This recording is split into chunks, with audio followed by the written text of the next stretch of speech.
sa Cavalier, no, kaning Cavalier oblique. So ari na sad ta sa cabinet. Mao ra gyapon gikan aning tunga ani gikan sa tunga kani, di ba, 5 1/4 man ni. So mao ni mong drawing paper.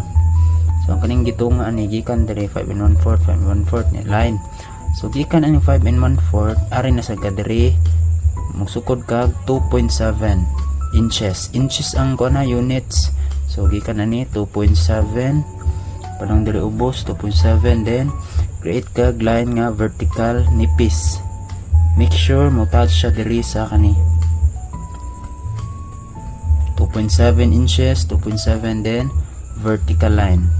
After sa 2.7, di ba na naman siya line diri gikan mo to diri 3 and 1/2, then imong gilawas diri.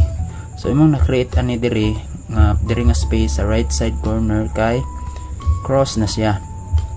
Ana nipis ra gyapon siya. And then kanang intersection sa imong cross gikan diri vertical nya horizontal nipis ra, almost dili siya makita. So gikan ana gamito nimo ang imuhang 45 by 45 nga triangle, which is inani siya Burma.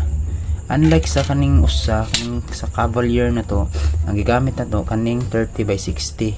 So ang gamit, okay.